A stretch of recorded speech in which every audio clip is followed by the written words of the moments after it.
Subscribe करिए हमारे channel target UP TET CTET को और बेल आइकन को दबाइए। हेलो फ्रेंड्स, मैं रेनू स्वागत करती हूँ आप सभी भावी अध्यापकों एवं अध्यापिकाओं का आपकी अपनी channel target UP TET CTET. दोस्तों, आज इस वीडियो में हम आपके सीटेट एग्जाम 2016 के पेपर को सॉल्व करवाने वाले। दोस्तों, ये पेपर आपका फरवरी 2016 में हुआ था और इसके अलावा सितंबर में भी आपका पेपर हुआ था, तो वो ऑलरेडी हम सॉल्व करवा चुके हैं। उसको आप देख सकते हैं, सारे के सारे पेपर्स आपको मिल जाएंगे डिस्क्रिप्शन बॉक्स और कमेंट बॉक्स में उनका पूरा सोल्यूशन मिल जाएगा आपको। तो क्वेश्चन नंबर 121 से लेकर के 135 तक के सारे क्वेश्चंस में आपको करेक्ट आंसर चूज करना है। तो क्वेश्चन नंबर 121 है, the Stephen Krashen's theory of second language acquisition does not consist of, यानी कि जो क्रेशंस की थियरी थी, स्टीफन क्रेशंस की लैंग्वेज या ये कहें भाषा को अर्जित करने के लिए जो उन्होंने 5 थियरी दिए थे, 5 सिद्धांत, उसमें से इसमें से कौन सा एक नहीं है। ठीक है, उन्होंने 5 सिद्धांत दिए थे। तो यहाँ पर देखिए, किसी की भाषा को अर्जित करने के 5 सिद्धांत दिए थे, तो यहाँ पर 3 तो हैं लेकिन एक इसमें से कोई नहीं है। तो 5 सिद्धांतों में से कौन से थे मैं आपको बता देती हूँ। The acquisition learning of hypothesis, यानी कि यहाँ पर ऑप्शन नंबर 2 जो है वो है। इसके अलावा द मॉनिटर हाइपोथेसिस तो यहाँ पर नहीं है। इसके बाद देखिए द इनपुट हाइपोथेसिस वो है यहाँ पर। फिर इन्होंने बताया था द नेचुरल ऑर्डर हाइपोथेसिस, तो नेचुरल ऑर्डर हाइपोथेसिस है यहाँ पर। इसके बाद लास्ट था द अफेक्टिव फिल्टर हाइपोथेसिस, वो यहाँ पर नहीं है। तो यहाँ पर आप देखिए द लर्न एबिलिटी हाइपोथेसिस दिया हुआ, ये उन्होंने नहीं बताया था ये सिद्धांत। तो ऑप्शन नंबर 3 जो है ये सही हो जाएगा क्योंकि ये उनकी थियरी में नहीं है। क्वेश्चन नंबर 122 है, the use of dictionary does not help learners to, यानी कि डिक्शनरी का यूज जो हम करते हैं वो मदद नहीं करता है लर्नर्स की। किस चीज में डिक्शनरी मदद नहीं करती है? To proficient in oral communication, यानी कि अगर हमें किसी से मौखिक रूप से बात करना है तो वहां पर डिक्शनरी का यूज नहीं होता है। फिर है find the meaning of words, इसके लिए तो डिक्शनरी होती ही है। Check the part of speech of the word, part of speech किसी भी वर्ड का आप मीनिंग देखोगे, फिर वह नाउन है, प्रोनाउन है, एडजेक्टिव है, क्या है, वो भी डिक्शनरी में दिया होता है, तो ये भी मिल जाता है। फाइंड आउट हाउ टू से अ वर्ड, और उस वर्ड का प्रोनाउंसिएशन कैसे करते हैं वो भी डिक्शनरी में दिया होता है। यानी कि जो डिक्शनरी है वो हमें ओरल कम्युनिकेशन नहीं सिखाती, मौखिक भाषा नहीं सिखा पाती कि हमें कैसे बोलना है, किस तरीके से सेंटेंसेस को बनाना है। तो यहाँ पर ऑप्शन 1 जो है वो सही हो जाएगा।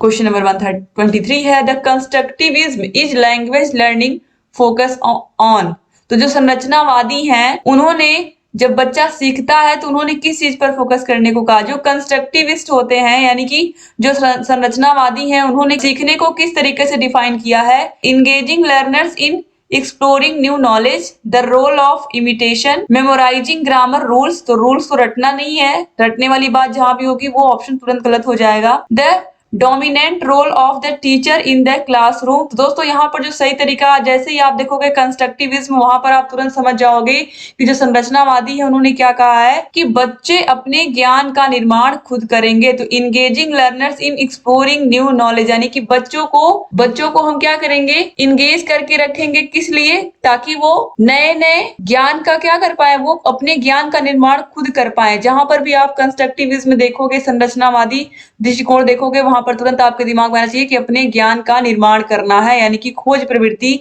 यहाँ पर दर्शाई गई है। तो ऑप्शन नंबर 1 जो है engaging learners in exploring new knowledge, यानी कि ज्ञान का निर्माण खुद करना। इसके बाद क्वेश्चन नंबर 124 पे आते हैं, the major objective of teaching English at primary level is, यानी कि बच्चों को इंग्लिश पढ़ाने का क्या उद्देश्य है? मेजर ऑब्जेक्टिव यानी कि जो बड़ा उद्देश्य है वो क्या है बच्चों को इंग्लिश पढ़ाने का प्राइमरी लेवल पर, क्लास 1 to 5 में? Speaking English in British accent, यानी कि बच्चे ब्रिटिश एक्सेंट में इंग्लिश बोले इसलिए उनको इंग्लिश सिखाया जाता है, यानी कि ब्रिटिश स्टाइल में वो अंग्रेजी बोले, तो ऐसा नहीं है।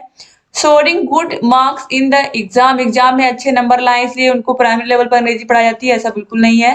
अंग्रेजी भाषा की बात यहाँ पर हो रही है। Knowing the grammar of the English, यानी कि बच्चे इंग्लिश का ग्रामर जान जाए इसलिए उन्हें पढ़ाया जा रहा है, ऐसा भी नहीं है। Using English in different situations of life, यानी कि वो जिस भाषा को सीख रहे हैं उस भाषा को किसी भी परिस्थिति में, विभिन्न प्रकार की परिस्थितियों में यूज कर पाए अपने जीवन में, इसलिए हम उन्हें इंग्लिश सिखाते हैं।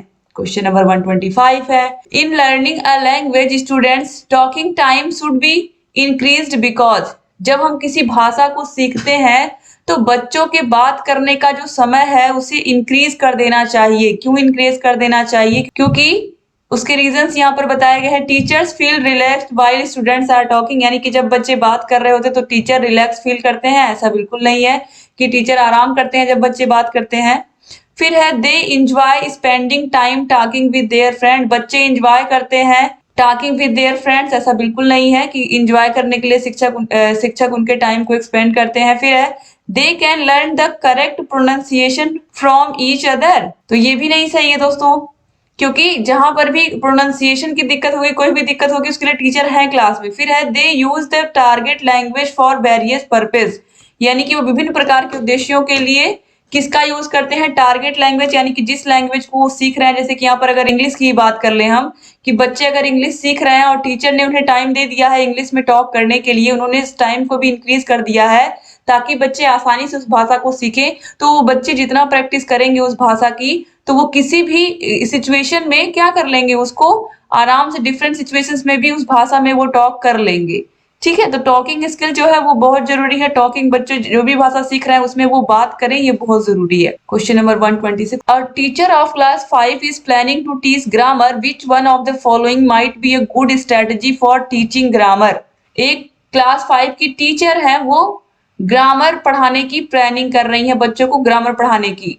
इसमें से कौन सा स्ट्रेटेजी है जो गुड होगा? ठीक है, कौन सी जो टीचिंग टेक्निक है वो सबसे अच्छी होगी? Asking students to carefully note down the rules from the blackboard, बच्चों से वो कह दें कि केयरफुली, सावधानी से जितने भी रूल उन्होंने ब्लैक बोर्ड पे लिखे हैं वो बच्चे उतार लें, तो ऐसे वो ग्रामर तो सीख ही नहीं पाएंगे। फिर है giving clear explanations of the rules with examples. फिर है asking students to do drill work only to learn rules, यानी कि बच्चों से केवल रूल लर्न करवाया जाए, तो ये भी गलत हो गया।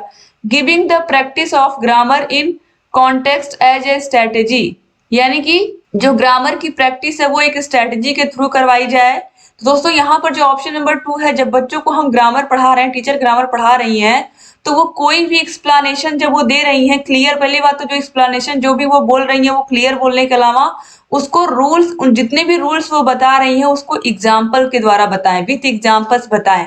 जब वो एग्जाम्पल्स का यूज करेंगी, वेरियस एग्जाम्पल्स का यूज करेंगी, तो आसानी से बच्चे क्या करेंगे, उस भाषा को उस जो भी वो चैप्टर पढ़ा रही है, नाउन प्रोनाउन जो भी पढ़ा रही है वो ग्रामर की क्लास में, वो बच्चे आसानी से जब वो एग्जाम्पल्स दे करके समझाएंगे तो आसानी से वो समझ जाएंगे, और ये स्ट्रेटेजी सबसे बेहतर है। इसके बाद क्वेश्चन नंबर 127 पे आते हैं। Which one of the following is not true in relation to the use of children literature. ठीक है, बाल साहित्य के यूज के लिए यहाँ पर कौन सा रिलेशन है जो सही नहीं है, नॉट ट्रू है, यानी कि सही नहीं है। बाल साहित्य आप सभी लोग को पता है, उसमें ढेर सारे कार्टून बने होते हैं, चित्र बने होते हैं, जिसको बच्चे देख करके एक्साइटेड होते हैं और उन किताबों को पढ़ने की कोशिश करते हैं। तो यहाँ पर इसमें से कौन सा सही नहीं है? Their reading proficiency deteriorates and gets worse, यानी कि उनकी जो रीडिंग स्किल है, प्रोफिशिएंसी है, वो एकदम वर्स्ट हो जाती है, खराब हो जाती है। It help in developing learners imagination, जो बच्चों की सोचने की क्षमता है उसको बाल साहित्य बढ़ाता है, तो ये तो बाल साहित्य के विषय में सही कह रहा है। फिर है the burdens their mental horizon. फिर है it makes them understand and repeat diverse cultures, तो ये भी सही है कि ये क्या करता है, ये विभिन्न प्रकार से बच्चों को, विभिन्न प्रकार के बच्चे की क्लास में आते हैं तो अलग अलग प्रकार के डाइवर्स होते हैं, और उसमें भी जो कहानियां होती हैं जिस बाल साहित्य में, वो भी अलग अलग प्रकार की होती हैं, तो बच्चे सभी डिफरेंट कल्चर्स का भी रिस्पेक्ट करते हैं, तो ये भी सही कहा गया है बाल साहित्य के बारे में। ठीक है, तो इस तरीके से हम यूज कर सकते हैं। तो यहाँ पर आप देखिए कौन सा इसमें से कौन सा सही नहीं है, ये हमें ढूंढना है। दोस्तों यहाँ पर आप देखिए जो सबसे बड़ा यहाँ पर ये जो है, ये यहाँ पर ऑप्शन नंबर 1 देख रहे हो कि जो उनकी इमेजिनेशन पावर है या जो उनकी क्वालिटी है, वो उनकी जो प्रोफिशिएंसी है पढ़ने की, जो पढ़ने की इफिशियंसी है, अगर वो बाल साहित्य पढ़ते हैं, बाल साहित्य का यूज करते हैं, तो वो खराब हो जाएगी और बिगड़ जाएगी, और गेस्ट वर्स्ट यानी कि बहुत ही ज्यादा बेकार हो जाएगी। ठीक है, बिगड़ने से भी ज्यादा यहाँ पर वर्ड्स यूज किया गया है, गेट्स वर्स, यानी कि बिल्कुल रीडिंग स्किल उनकी बिल्कुल खराब हो जाएगी, जो प्रोफिशिएंसी है पढ़ने की, तो ये बिल्कुल गलत है। ठीक है, तो इमेजिनेशन पावर तो बढ़ाते ही है जो बाल साहित्य होते हैं। इस तरीके से यहाँ पर जो ऑप्शन 1 है वो सही जाएगा। क्वेश्चन नंबर 128 पे आते हैं। While assigning a group work the teacher should not focus on, जब उन्होंने कोई असाइनमेंट दिया है, क्लास को ग्रुप में डिवाइड करके क्लास में 4 ग्रुप बनाया है, चारों ग्रुपों को डिवाइड कर दिया गया है और चारों ग्रुपों का वो असाइनमेंट देने के बाद अब उसको चेक कर रहे हैं। वो बच्चों ने कंप्लीट कर लिया है ग्रुप वर्क को।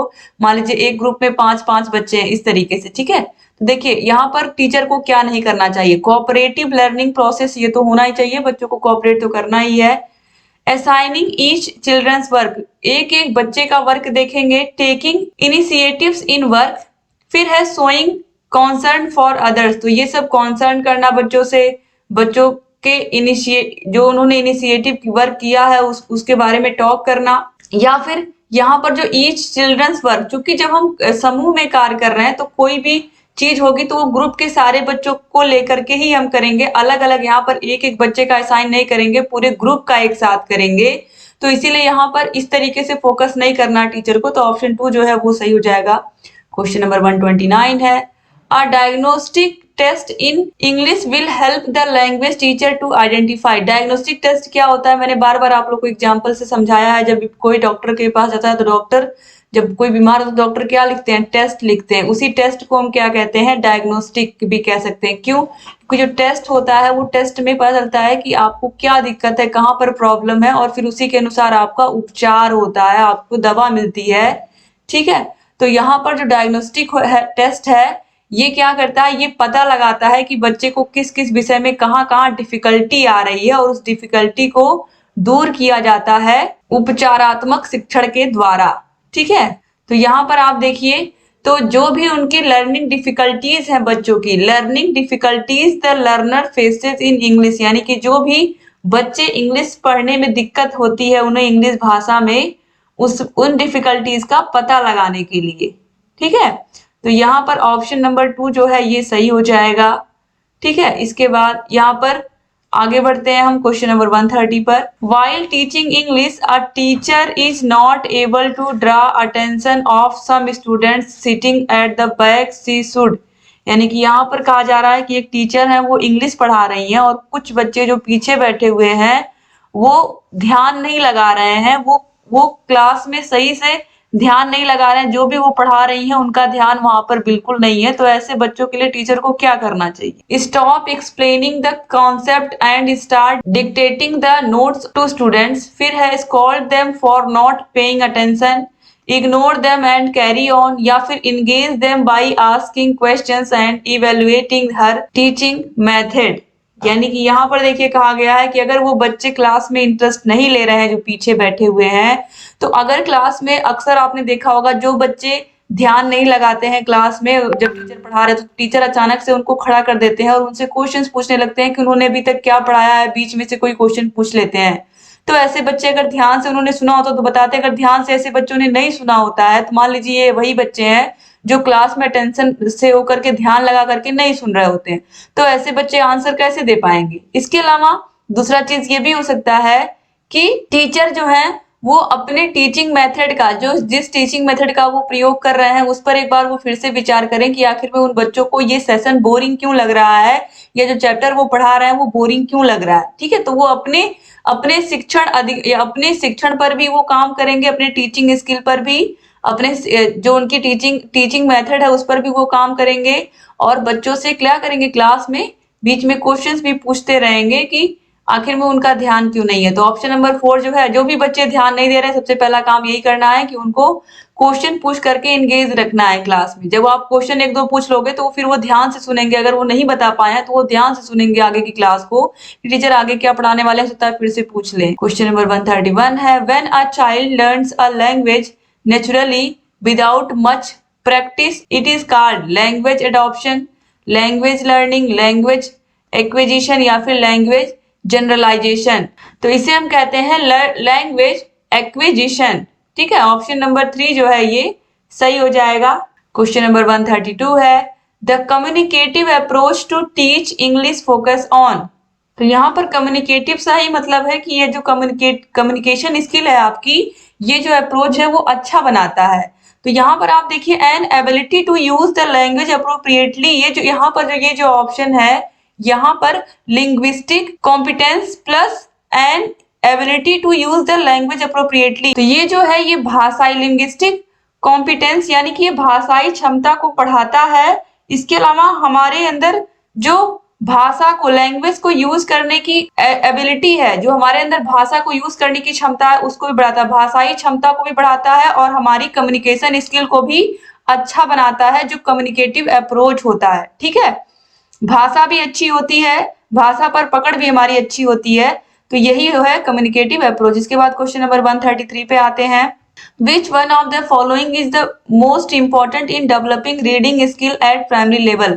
प्राइमरी लेवल पर बच्चों के अंदर रीडिंग स्किल डेवलप हो, पढ़ने की जो क्षमता है वो डेवलप हो, पढ़ने का कौशल, उसके लिए हमें क्या करना चाहिए? मोस्ट इंपॉर्टेंट वे कौन सा है? Ability to comprehend the text already read, only knowing the correct order of alphabet, ability to read words correctly या ability to read phrases correctly.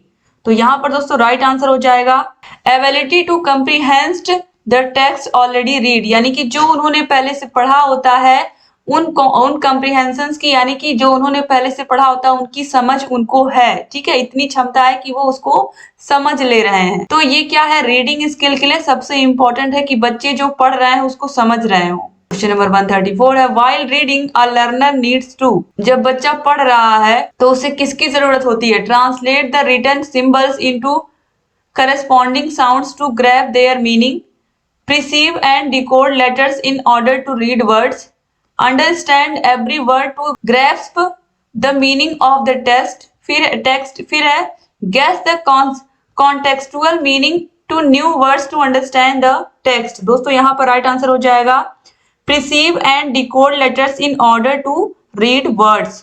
तो यहाँ पर ऑप्शन नंबर 2 जो है ये सही हो जाएगा, यानी कि जो बच्चा पढ़ रहा है उनको वो समझता हुआ उनको आगे बढ़ रहा है, पढ़ तो रहा है ये लेकिन वो समझते हुए आगे बढ़ रहा है। ठीक है, क्वेश्चन नंबर 135 है डिप्थोंग्स आर, डिप्थोंग्स क्या होते हैं? Double consonant sound, vowel sound, double vowel sound या कॉन्सोनेंट साउंड। दोस्तों ये होते हैं double vowel sounds. Option number 3 जो है ये सही हो जाएगा, डबल वॉवेल साउंड्स या डबल वॉवेल वर्ड्स भी हम कह सकते हैं।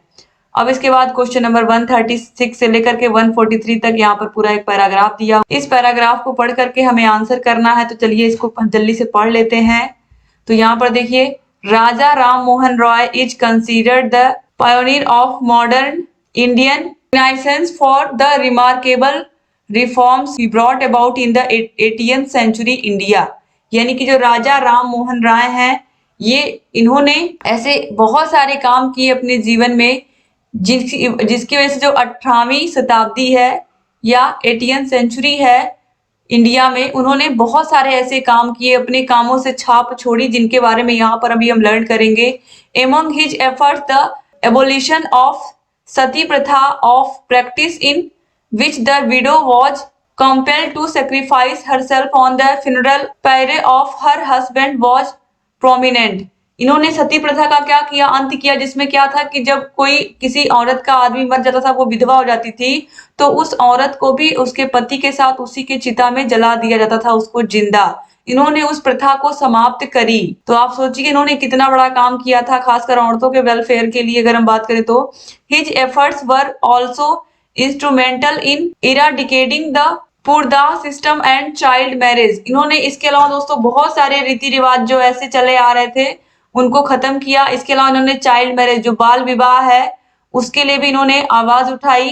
इन 1828 Ram Mohan Roy form the Brahmo Samaj, a group of people who had no faith in idol worship and were against in caste restrictions. तो दोस्तों 1828 में इन्होंने अपने कुछ दोस्तों के साथ या ग्रुप ऑफ पीपल के साथ मिल करके इन्होंने एक ऐसे समाज की स्थापना की, ब्रह्म समाज की, जो मूर्ति पूजा नहीं करता था और ये किसी भी कास्ट या रिलीजन के रिस्ट्रिक्शंस जो थे, जो रीति रिवाज थे, उनको नहीं मानता था। उन सबसे हट करके इन्होंने ब्रह्म समाज की स्थापना की थी। फिर है Raja Ram Mohan Roy father was a wealthy Brahmin. इनके जो पिताजी थे राजा राम मोहन राय के, वो धनी ब्राह्मण थे। And strictly perform the duties set by the religion, यानी कि जो उनके धर्म में जो चीजें सिखाई गई थी, रीति रिवाज सिखाए गए थे, वो उनके कट्टर समर्थक थे, उनको स्ट्रिक्टली फॉलो करते थे। Ram Mohan himself was also devoted to Lord Vishnu and in his 14th year he wanted to become a monk। जो राजा राम मोहन राय थे वो खुद भगवान विष्णु के बहुत बड़े भक्त थे, लेकिन जब वो 14 साल के हुए तो उन्होंने अपने अपने आप को मंक, यहाँ पर उन्होंने मंक बनने की इच्छा जताई थी। मंक आप देखते हो जो बौद्धिस्ट होते हैं, वहां पर जहां पर बौद्ध मंदिर होते हैं वहां पर आप मंक देखते होगे, जो कि वहां पर जा करके वहां की जो चीजें होती है या फिर वहां पर जो भी बौद्ध मंदिरों में आप देखते हो उनको, वहां पर वो जा करके अपना पूजा करते हैं, जो भी चीजें हैं वो जा करके वहां पर करते हैं। एक तरीके से हम कह सकते हैं कि वो वहां पर अपने जीवन के बारे में या उनका जन्म किस लिए हुआ, इन सब चीजों के बारे में जा करके वो वहां पर पता लगाते हैं और उसी में अपना जीवन पूरा समर्पित कर देते हैं। तो इस तरीके से जो राजा राम मोहन राय उन्होंने मंक बनने की इच्छा जताई थी, लेकिन उनकी मदर लेकिन but his mother Tarini Devi objected to his desire, लेकिन उनकी जो मम्मी थी वो क्या बन गई, उस राह में उनके रोड़ा बन गई। आप ये भी कह सकते हैं कि उन्होंने उनकी डिजायर को पूरा नहीं होने दिया, रोक दिया।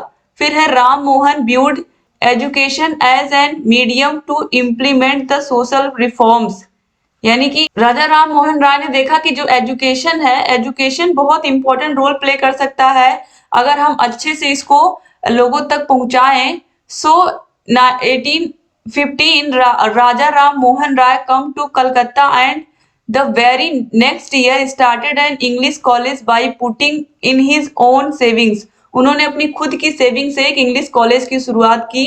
He was well aware that the students should learn the English language and scientific subjects, and that's why he criticized the government's policy of opening only Sanskrit schools. According to him, Indians would lag behind if they do not get to study modern subjects like mathematics, geography and Latin. तो यहाँ पर उन्होंने इस बात का खेद जताया कि जो इंग्लिश लैंग्वेज तो यहाँ पर सिखाया जा रहा था, लेकिन वही सारी पुराने तरीके, पुराने खाली संस्कृत स्कूल होते थे, कहीं कहीं इंग्लिश सिखाया जाता था। और उनके अनुसार अकॉर्डिंग टू हिम जो इंडियंस हैं उनको मैथमेटिक्स यानी कि मॉडर्न सब्जेक्ट को भी सीखना चाहिए, चाहे वो मैथमेटिक्स हो, जियोग्राफी हो, लैटिन हो। The government accepted his idea, यानी कि जो उन्होंने आइडिया दिया उसको गवर्नमेंट ने एक्सेप्ट किया। ठीक है, किसने दिया था? राजा राम मोहन राय ने। And also implemented it but not before his death, लेकिन उनकी डेथ से पहले सरकार ने ये इम्प्लीमेंट नहीं किया था, यानी कि उनकी डेथ के बाद ये सारे सब्जेक्ट कोर्सेज में शामिल किए गए। Ram Mohan was also the first to give importance to the development of mother tongue. Raja Ram Mohan Roy भी पहले व्यक्ति हैं जिन्होंने मातृभाषा के विकास में भी अपना योगदान दिया। द गौद्य व्याकरण in Bengali is the best of his prose works. Rabindranath Tagore and Bankim Chandra also followed in the footsteps of Raja Ram Mohan Roy. यानी कि रविन्द्रनाथ टैगोर और बंकिम चंद्र चटर्जी ने भी इनके फुटस्टेप्स को फॉलो किया, यानी कि इनके विचारों को फॉलो किया। फिर है Ram Mohan Roy was a staunch supporter of free speech and expression and fought for the rights of vernacular press. He also brought out a newspaper in prison called Miratul Akhbar, the Mirror of News, and a Bengali weekly called Sambad Kaumudi, the Moon of Intelligence in those days.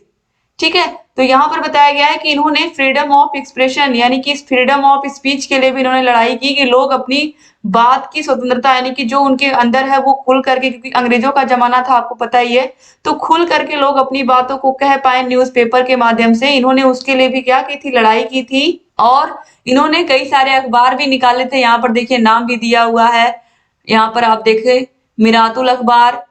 ठीक है, इसके अलावा यहाँ पर आप देखिए बंगाली पत्रिका निकाली थी जो साप्ताहिक पत्रिका थी, संवाद कौमुदी। ठीक है, इस तरीके से। फिर है in those days items of news and articles had to approved by the government before being publish. कोई भी आर्टिकल पब्लिश होने से पहले जो ब्रिटिश गवर्नमेंट थी पहले वो देखती थी उसके फायदे का है तभी वो पब्लिश होने देती थी। तो इसके लिए भी राजा राम मोहन राय ने प्रोटेस्ट किया था, विरोध किया था इसका।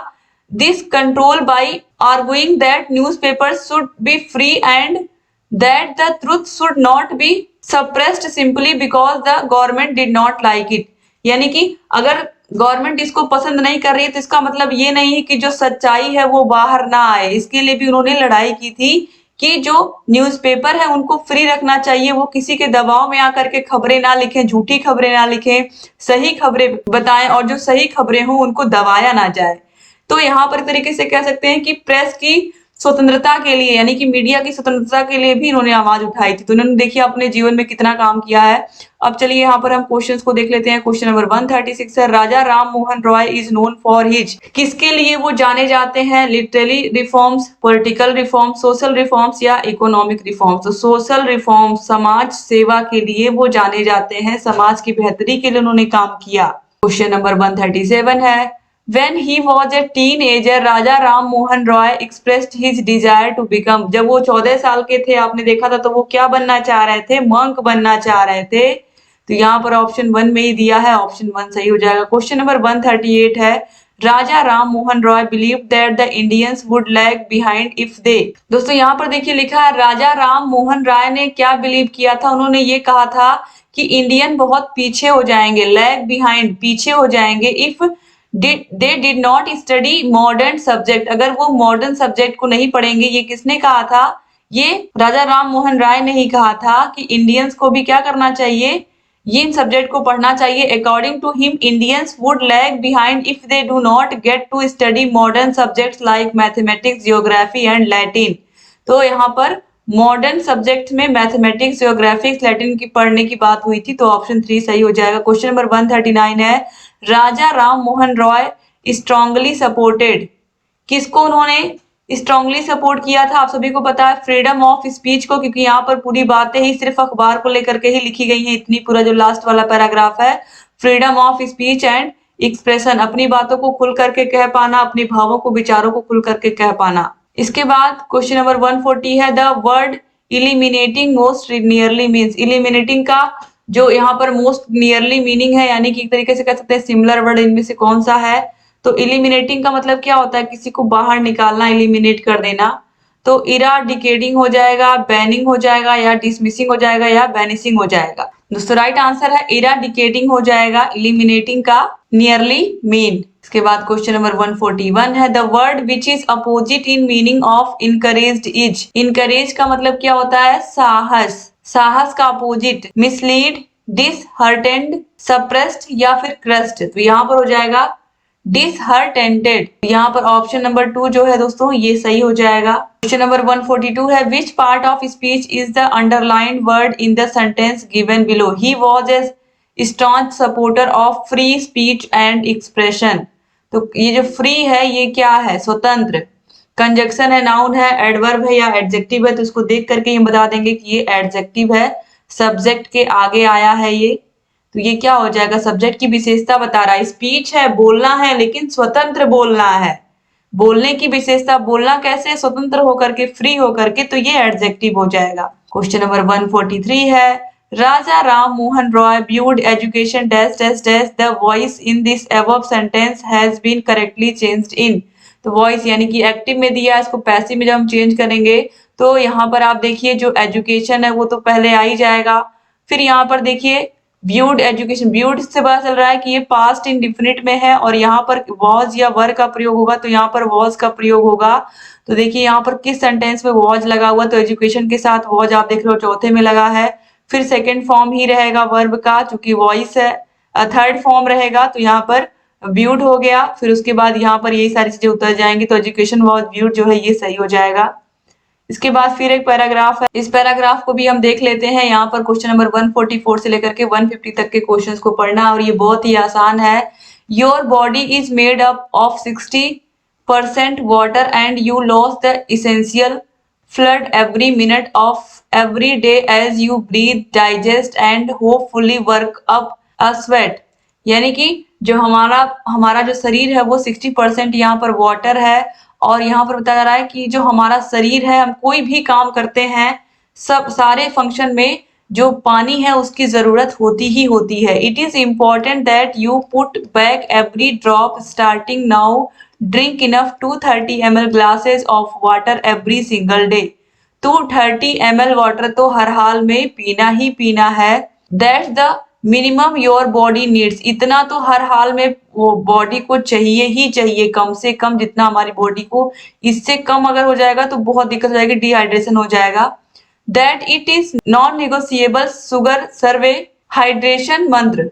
Many times when you think you are hungry, sleepy, depressed and or irritated, you are actually just dehydrated। कभी कभी आपको लगता है कि आपको बहुत तेज भूख लगी है, आपको आपको नींद आ रही है, आप डिप्रेस्ड हो या आप इरिटेटेड हो, परेशान हो किसी से, वो एक्चुअली क्या होता है, आपका डिहाइड्रेशन होता है, आपको पानी की जरूरत होती है उस समय पे। तो drinking enough water actually helps you combat water retention. ठीक है, तो इस तरीके से यहाँ पर कहा रहा है कि कभी कभी हमें केवल और केवल पानी की प्यास होती है और हमें लगता है कि हमें भूख लगी है, हमें खाना चाहिए।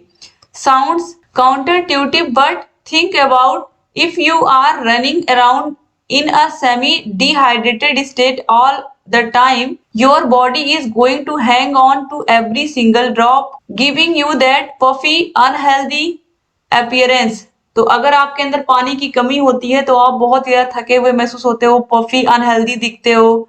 ठीक है, when you are probably hydrating, your body gets the message that all systems are operating smoothly and it continues its work of flushing out your system and ridding itself of the excess fluid. यानी कि जो हम पानी पीते हैं तो हमारे शरीर के जितने भी फंक्शन होते हैं वो स्मूथली होते हैं, अच्छे से होते हैं, और जो पानी होता है वो हमारे शरीर की सफाई का काम करता है। फिर है if your goal is to lose weight, अगर आपका जो गोल है वेट लूज करने का, वजन कम करने का, वाटर इज मस्ट, पानी बहुत जरूरी है उसके लिए। When you are dehydrated your body sends out signals that you need assistance. यानी कि जब आपको प्यास लगती है तो आपकी बॉडी आपको सिग्नल देती है, आपके ब्रेन को, कि आपको प्यास लगी है और आपको पानी की जरूरत है। Many people mistake those thirsty sauce signals for hunger, यानी कि बहुत सारे लोग गलती से उसे खाना समझ लेते हैं कि उनको भूख लगी हुई है उस टाइम पर, लेकिन उन्हें केवल प्यास होती है। And take in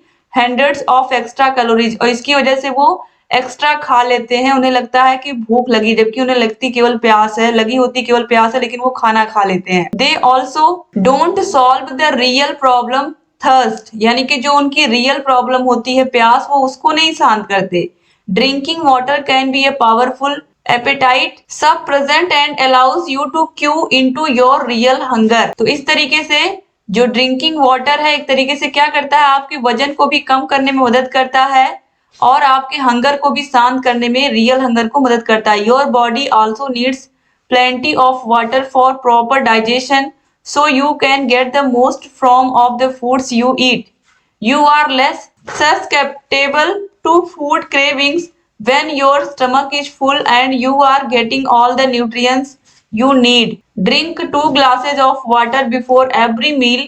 You all eat less. Your body uses water fat, यानी कि अगर आप खाना खाने के पहले 2 गिलास पानी आप पी लेते हो किसी भी मील के पहले, तो इससे क्या होता है, जो आपके खाना होता है, जो आपकी भूख होती है वो थोड़ी कम हो जाती है और आप खाना थोड़ा कम कंज्यूम करते हो, कम से कम 1 घंटे पहले मील को खाने से पहले। अब यहाँ पर हम देखेंगे क्वेश्चन नंबर 144 है, dash helps fight water retention. तो देखिए यहाँ पर ड्रिंकिंग इनफ वाटर, तो यहाँ पर यही सही है, ड्रिंकिंग इनफ वाटर। जो ड्रिंकिंग इनफ वाटर, जो पानी पर्याप्त मात्रा में पीता है, तो उसके लिए क्या होता है, वो क्या करता है, बॉडी को हेल्प करता है और ये शरीर की सारी जरूरतें जो होती हैं वो पूरी भी करता है। तो देखिए यहाँ पर दिया हुआ है, drinking enough water actually helps you combat water retention. Question number 145 है, our system operate satisfactorily when we enjoy a sound sleep. हमारा सिस्टम सही से कब ऑपरेट करता है, व्हेन वी प्रॉपर्ली हाइड्रेटेड। तो यहाँ पर ऑप्शन नंबर 2 जो है, when we are properly hydrated our system operate satisfactorily. इसके बाद क्वेश्चन नंबर 146 है, the best way to lose weight is to take weight reducing pills, exercise at least twice a day, drinking plenty of water या eat less starchy food. तो यहाँ पर जो passage में कहा गया वो यही कहा गया है, ड्रिंक प्लेंटी ऑफ वाटर। ठीक है, जितना पानी की जरूरत हो उतना हमें बराबर पीते रहना चाहिए। क्वेश्चन नंबर 147 पे आते हैं, when we are dehydrated we think we want to vomit, are tired, need food या आर अबाउट टू कोलैप्स। जब हम थके हुए, हम डिहाइड्रेटेड होते हैं तो हमें लगता है कि हमें भूख लगी है, यही तो बताया गया पैसेज में। तो वी नीड फूड, तो यहाँ पर ऑप्शन नंबर 3 जो है ये सही हो जाएगा। क्वेश्चन नंबर 148 है, the word irritated most nearly means troubled, uneasy, frustrated या फिर एनॉयड। तो दोस्तों इरिटेशन का मतलब, इरिटेटेड का मतलब होता है किसी ने आपको परेशान कर दिया अपनी बातों से, तो यहाँ पर आप बहुत इरिटेट हो गए हो, गुस्से में हो गए हो, तो इससे मोस्ट नियरली जो आएगा वो होगा एनॉयड, या जैसे कहते नहीं कोई पर्सन बहुत एनॉइंग है, यानी कि उसकी बातें आपको अच्छी नहीं लगती है, तो ये दोनों की कैटेगरी जो है वो सेम ही है, सिमिलर है एक दूसरे के। क्वेश्चन नंबर 149 है, the word which is opposite in meaning of assistance. Assistant मतलब जैसे कि हम असिस्टेंट टीचर कहते हैं, सहायक अध्यापक कहते हैं, तो यहाँ पर इस तरीके से इसका मतलब सहायक होता है। तो देखिए यहाँ पर सहायक मतलब क्या करने वाला, सहायता करने वाला, तो इसका अपोजिट क्या होगा, विरोध करने वाला, विरोध मतलब रेजिस्टेंस। तो यहाँ पर देखिए जो ऑप्शन नंबर 1 है यही दिया है, रेजिस्टेंस का मतलब क्या होता है, विरोध करने वाला, प्रतिरोध करने वाला, तो ऑप्शन नंबर 1 जो है ये सही हो जाएगा, ये इसका ठीक अपोजिट हो जाएगा। क्वेश्चन नंबर 150 है, your body uses water for fat, the voice in the above sentence has been correctly changed in. तो यहाँ पर इसकी वॉइस चेंज करनी है, तो your body uses water for fat, तो यहाँ पर उल्टा हो जाएगा, यानी कि इसको हमें क्या करना है, उल्टा करना है, एक्टिव में है पैसिव बदलना है, तो यहाँ पर हो जाएगा water is used for fat by your body, तो ऑप्शन नंबर 3 जो है ये सही हो जाएगा। तो ये एक ट्रुथ है, इसीलिए यहाँ पर देखिए इज का, यहाँ पर देखिए ये जो पूरा का पूरा सेंटेंस है इसको हमने, इसका जो टेंस है उसको नहीं चेंज किया है, तो वाटर इज यूज्ड, यूजेस का हमने थर्ड फॉर्म यूज कर दिया है, लेकिन बाकी चीजें हमने वही रखी हैं, तो ऑप्शन नंबर 3 जो है ये सही हो जाएगा, water is used for fat by your body. तो इस तरीके से यहाँ पर आपने सारे के सारे क्वेश्चंस को खत्म कर लिया। उम्मीद करती हूँ कि वीडियो आपको पसंद आई होगी। वीडियो अच्छी लगी तो वीडियो को लाइक कर दीजिएगा, और अगर चैनल को सब्सक्राइब नहीं किया तो प्लीज सब्सक्राइब भी कर दीजिए। बगल में बेल आइकन होगा उसको भी प्रेस कर दीजिएगा, ताकि जो भी नई वीडियोस हम बनाते हैं उसका नोटिफिकेशन आपके पास समय से जाए और आप सारी वीडियोस को हमारे ऐसे ही देखते रहें। दोस्तों वीडियो को अगर शेयर नहीं किया तो शेयर भी कर दीजिए। डिस्क्रिप्शन बॉक्स में आपको कमेंट बॉक्स में भी सारे के सारे विषयों की वीडियोस की लिंक मिल जाएगी प्रीवियस ईयर की। और अगर अभी तक आपने हमारे टेलीग्राम चैनल को ज्वाइन नहीं किया तो टेलीग्राम को भी ज्वाइन कर लीजिए, वहां पर भी आपको वीडियोस की लिंक प्रोवाइड करा देते हैं हम सारे विषयों के। आपको ये जो पूरे पेपर्स आप पढ़ रहे हो वहां पर आपको इसकी पीडीएफ भी हम प्रोवाइड करा देंगे, तो टेलीग्राम से जरूर जुड़िए। और जहां कहीं कोई भी समस्या आ रही है आप कमेंट बॉक्स में कमेंट करके हमें बताइए, आपकी सारी समस्याओं का समाधान हम करेंगे। और किस किस सब्जेक्ट की वीडियोस आपको चाहिए, कहाँ क्या दिक्कत आ रही है, तो आप कमेंट करोगे तो आपको हम उसका उत्तर जरूर देंगे। तो चैनल से बने रहिए दोस्तों ऐसे ही। जय हिंद दोस्तों।